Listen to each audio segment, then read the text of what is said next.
Oh, hey there. Wait, that's better. All right, hey there, welcome in to the studio. I think after about 2 months of silence, maybe 3 months of silence on this 3D printed spray booth, it's about time I give you an update. And so this is a brand new version of the spray booth. I built it after that last video from several months ago, and lots of comments from you guys that were really, really great, so thanks for those. And some testing I did on that first version.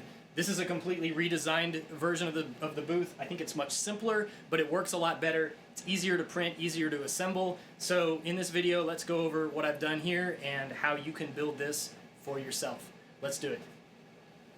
All right, so I've tidied up the area a bit. I moved the parts I was painting out of the way so we can take a closer look at this version of the spray booth. I guess we'll call this version 2.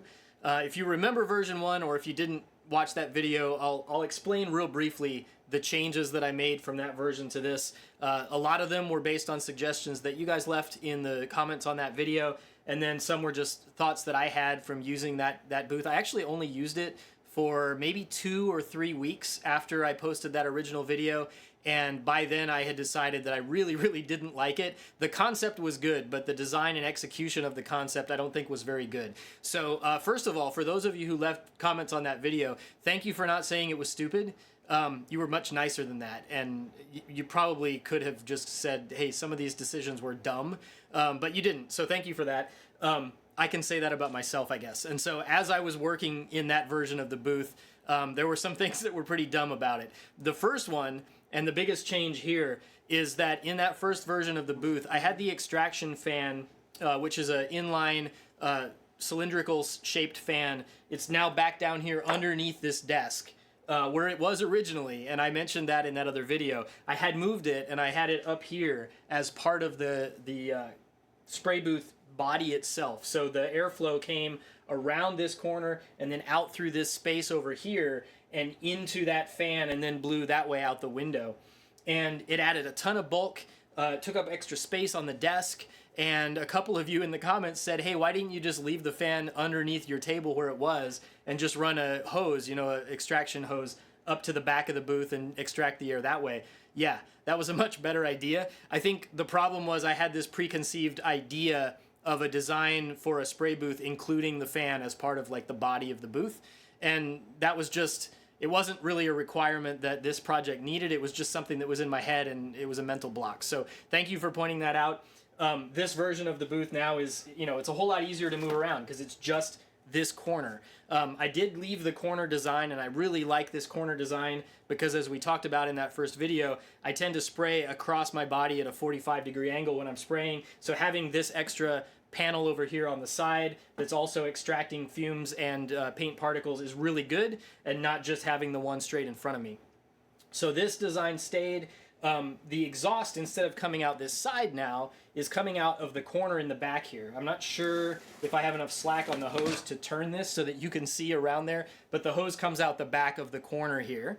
And actually that's good for a couple of reasons. One, the biggest, is that when we were extracting the air out this side over here, the airflow path had to go around this corner and then out this way. So we were getting a lot more suction out of this panel than we were out of this panel. Now with the extraction happening right between the two, we get an equal amount of extraction between the two filters here. And you can see here, based on the kind of the overspray pattern that we see both on the floor and on the filters, it's really concentrating that suction right here in this area, which is ideal and what I was after when we started the project. So that was the biggest change, was changing the location of the extraction vent and then just moving the fan back down underneath my desk.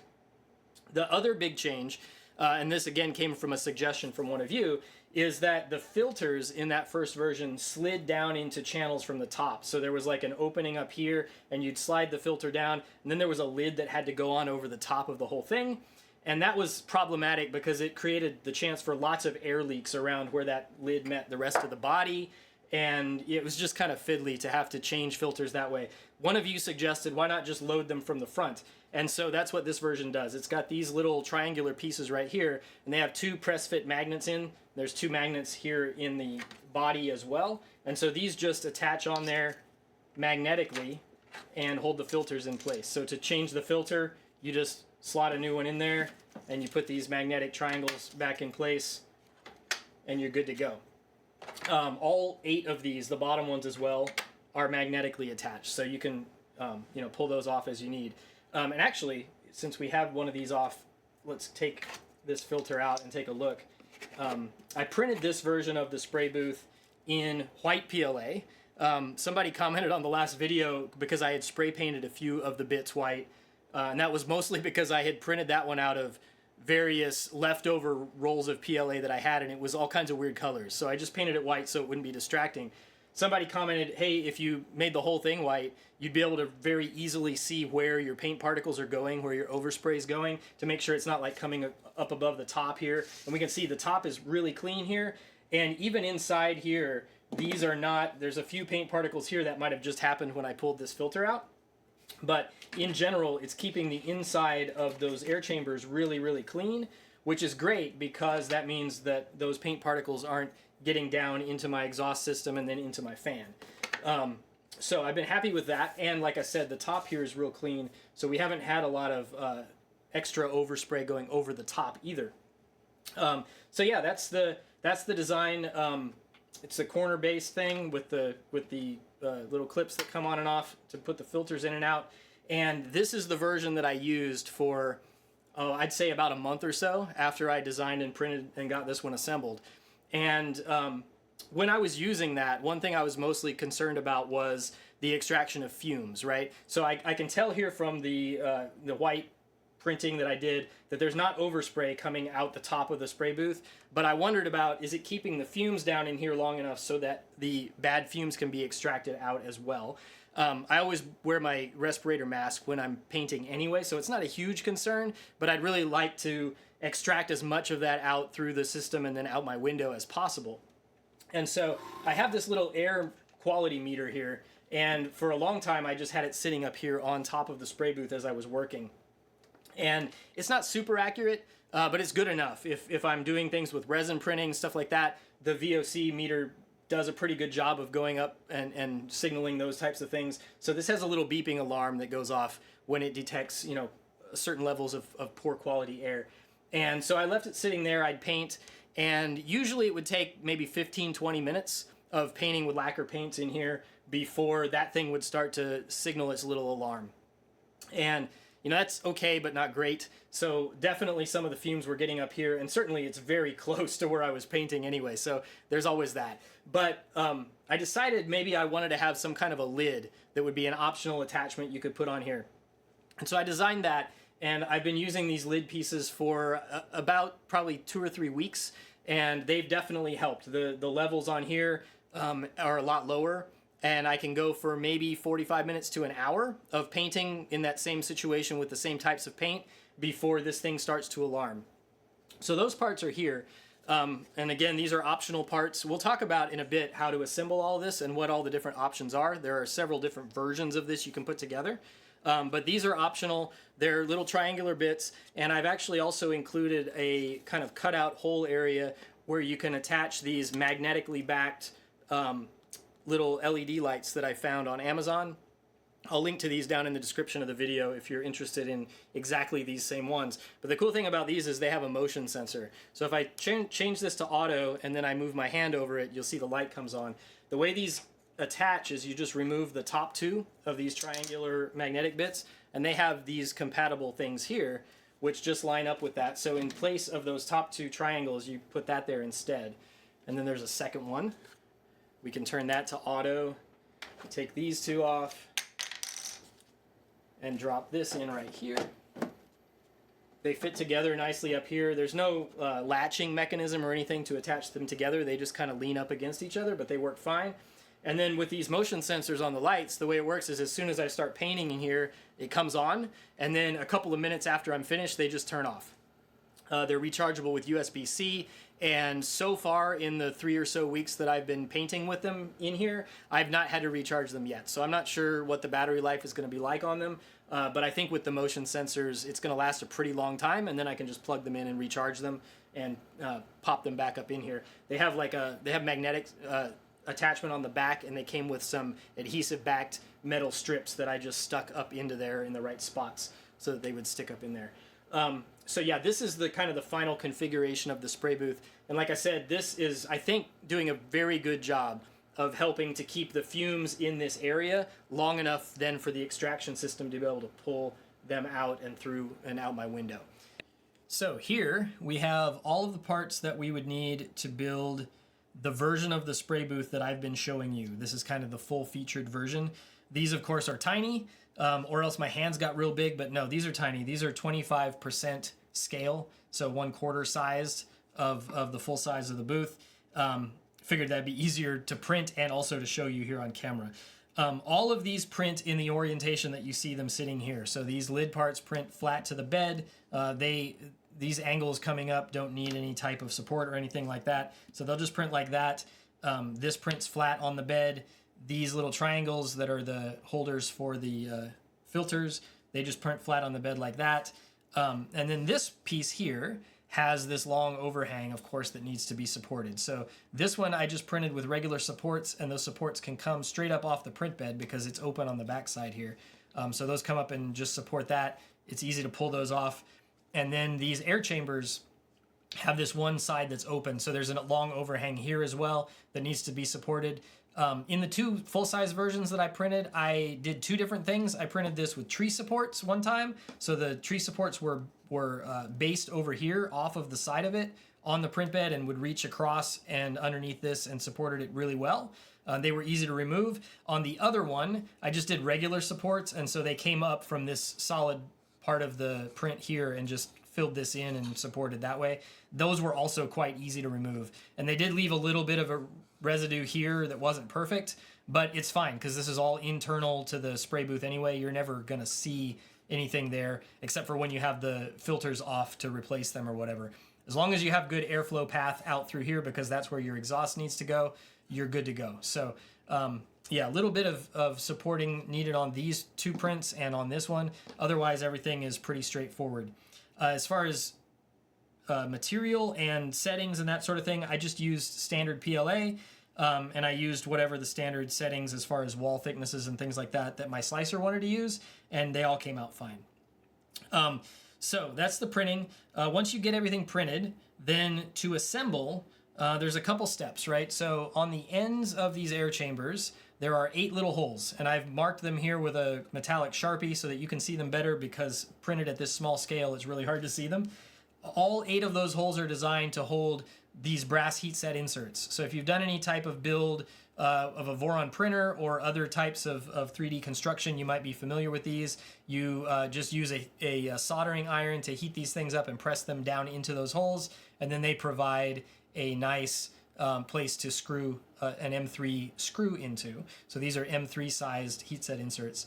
And then I used M3 by 10 or maybe M3 by 12 screws. I'm pretty sure I used M3 by 10s to then attach all of these parts together. So I think all in total, to build the version that I have, you would need 24 of the heat set inserts, because it's 8 times 3, and then 16 of the screws. And then the only other piece of hardware you might need are these 6mm diameter magnets. They go into the face of this. There's 2 little holes on each corner that these can press into, and then on the back sides of these little triangular parts that we've already seen that hold the filters in place, there's 2 little, on each of these, there's 2 little holes where you press these in place. You could put a dot of super glue if you're not sure that they're gonna stay. Mine on my printer printed perfectly, so I just was able to press these in place and kind of slide the magnet off, and I'm not concerned about it ever coming out, even without glue. So that was nice. So once you've got all that hardware installed, all that's left to do is you take the corner piece here, and you're gonna line it up like this with one of your air chambers, and there are 4 holes that are really hard to see down inside of this that line up with those 4 heat set inserts that you would have put there, and you just screw those together. Now, on my full-sized version, I did add an extra layer here. I wanted to make sure that this was perfectly airtight. So there's gonna be a gap here where these meet. And so I had some adhesive-backed weather stripping that was just extra that I found in my garage. It was very thin and kind of foam material. So I made a rectangle of that and stuck it down to this piece here before I put these together. And then when you screw these together, that compresses that foam weather stripping and makes a nice airtight seal. Another thing you could do is you could just, caulk that or use maybe some sort of gel type epoxy glue or something like that you're sure is going to fill in those gaps. But you do want to make sure that that's airtight because you want the extraction of the air to all be out through this little hose adapter that we're going to add on here and not through any of the other gaps. So you do that there, and you do the same thing with this one here, and you end up with this 90-degree angle that we've already seen on the full-size version, just like so. Right, so we'll set this to the side for now just so we can take a look at the back side of it a little bit easier. So on the back side here, again, you have 8 spots for heat set inserts on this piece, and then this goes down here right on top and has 8 screw holes that line up with those, and you can screw this down. Again, on mine, I put that weather stripping around here so that when this presses down, it makes a nice airtight seal. So that is the full-sized construction if you want to make the full L-shaped version of the booth. Now, there are some options. We could remove the corner piece entirely and only print one of these air chambers. And this little adapter for our extraction system, actually also the 8 holes here line up with those 8 holes there. So you could make a single panel version of the booth and then either exhaust the air out the side, or if you wanted to, you could exhaust it out the top. If you were going to spray straight into the booth like this, maybe you could build some sort of little wings off to the side here to kind of contain some of the overspray. That could be really useful if you have a much smaller space and you don't want the big L-shaped full-size thing. So that's an option for you if you want to try that out as well. For me, one thing I've been thinking about is potentially using this as a dust extraction system as well when I'm sanding, specifically if I'm working with resin parts. When you're sanding resin dust, you don't want to be breathing that stuff in. So I always wear my respirator, but then resin dust ends up all over my desk or whatever surface I'm working on, and I have to clean it up afterwards.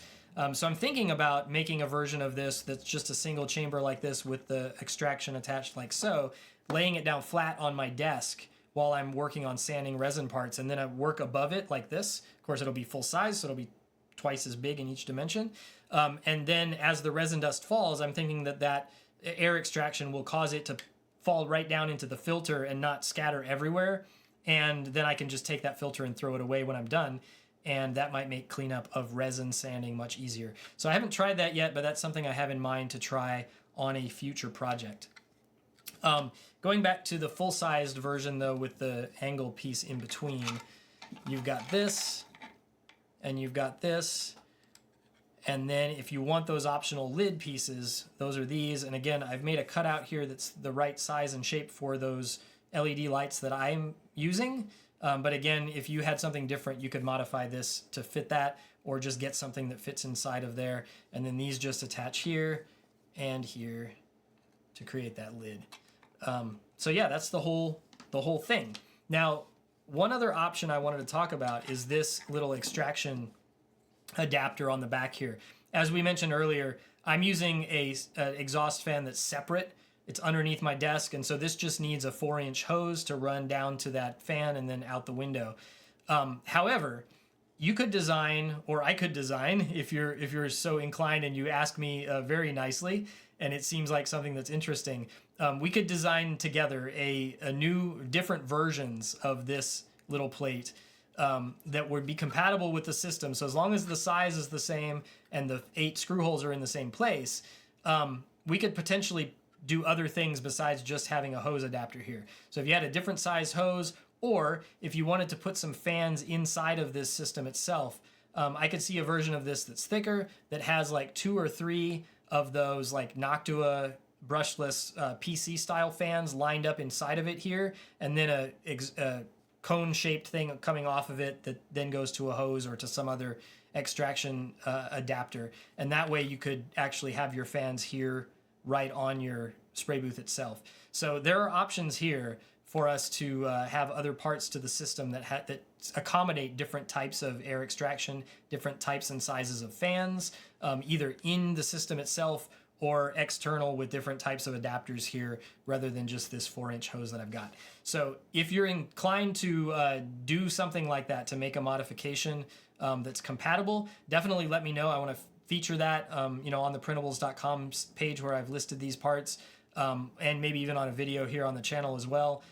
just so we can keep people up to date with what's going on with kind of this whole system, because I'd like for this, if you're interested, to not just be a single spray booth that I'm using, but something that we can extend and make more usable for other people with other specific types of hardware and stuff as well. So yeah, if you design something, or if you're interested in me potentially designing something to go with a different type of air extraction system, let me know. I'm interested in those things. Yeah, other than that, I think we've covered everything here. If you've got questions about assembly, or if, like I said, if you make modifications and you want to show me what you've done with these mix and match parts that can go together in different ways, definitely reach out in the comments of this or over on Printables. Let me know. I'm curious to see what other people do with this system. All right, so that's the spray booth. Just in conclusion, let's actually take a quick look at how this has worked out so far with these things out of the way. I've sprayed probably for about 15 to 20 hours of actual airbrushing time in the booth. I didn't keep precise track, but I think it's about there. And I purposefully did not do any cleanup or anything like that of any of this area, just because I was curious to see where the overspray was going and kind of how it's flowing around. I think earlier when we were looking at this thing, I turned this filter. It's meant to go this way. So you can see here that it really is keeping the extraction in this kind of corner area here. We've got a lot down here on the floor, which I could clean up, and then kind of these bottom corner areas of these filters. So I think it's doing a pretty good job there. If I look inside here as well, and we took a look at this briefly earlier, we've got some overspray kind of around the edges of these filters, but inside the air chambers themselves, there's almost none. And if I look back there into where the hose goes out of the system and into the fan, there's really not any concern about paint particles getting back in there, which I think is pretty good. So I'm happy with that. And yeah, like I said, I can clean this up a bit. I can change these filters out as needed, of course. But this area here I can clean as well. The white plastic of the spray booth itself will never be fixed, right? So these corners and edges that have gotten all black from the black primer I've been using, and I've painted a lot of metallic paints in here in the sessions I've painted. Definitely those are not cleaning off of there. So if you're gonna print one of these for yourself, I'd say probably use black PLA or something very dark so that your overspray doesn't show up quite so much. But for the purposes of testing, this white has been really, really good because I can see where things have gone. So yeah, I'm happy with that. I'm overall super happy, like I said, with how the extraction's working, with the levels that I'm seeing on my air quality meter here, the ability to turn on and off the fan. I didn't mention this earlier, but with the fan down here under the table, I also put the switch right here as well. So I just do this and it turns the fan on, and then I do this and it turns the fan off. So it's very convenient for me to be able to turn the fan on and off. And yeah, I can shift the thing around a little bit from side to side or front to back as needed, depending on the size of things that I'm painting and how they fit into this space here. So yeah, it's been really, really good. I'm excited about it. I'm going to keep using it. And for the first time, we didn't do this in the first video, but with this video, we'll definitely do it. I'm going to be releasing the STLs for this because I'm happy with how it's turned out. And so those will be linked in the description below over to my profile at printables.com. You can print these out. Again, you need to have kind of a big printer to do it, but or you have to break them up into parts and then glue them together. You'll figure it out. If you really want one of these, I'm sure you can find a way to break it down and print it on whatever size printer you have. If you do print one of these out, let me know. If you have comments, suggestions, I plan on this being kind of an ongoing project. And like I said earlier, a bit of an ecosystem as well. So we might add different types of attachments on the back to support different types of fans and extraction and that sort of thing as well. But for now, this is the version. All of these parts for this version are what's going to be released on Printables. So feel free to remix those, to make modifications, to give me suggestions. If you have a specific idea that you can't implement yourself and want me to take a look at it, I'd be happy to at least think about doing that. So let me know either in the comments on this video or over on printables.com on the post there. I think that's going to do it. I'm going to get back to painting the rest of those parts. And then we'll use this on some other projects and going forward on the channel as well. I've got a big Gunpla resin conversion kit that I want to clean up and sand and do all the painting for, and this will come in handy for that. probably both for extracting the resin dust while we're sanding, and then also, of course, all the painting that needs to be done. So that'll be coming up soon, probably on some live streams here on the channel. And until then, I guess I'll see you whenever it is that I post the next video. If you like this video, put a thumbs up on it for me, help me out. That would be awesome. And I'll see you next time. Have a good one.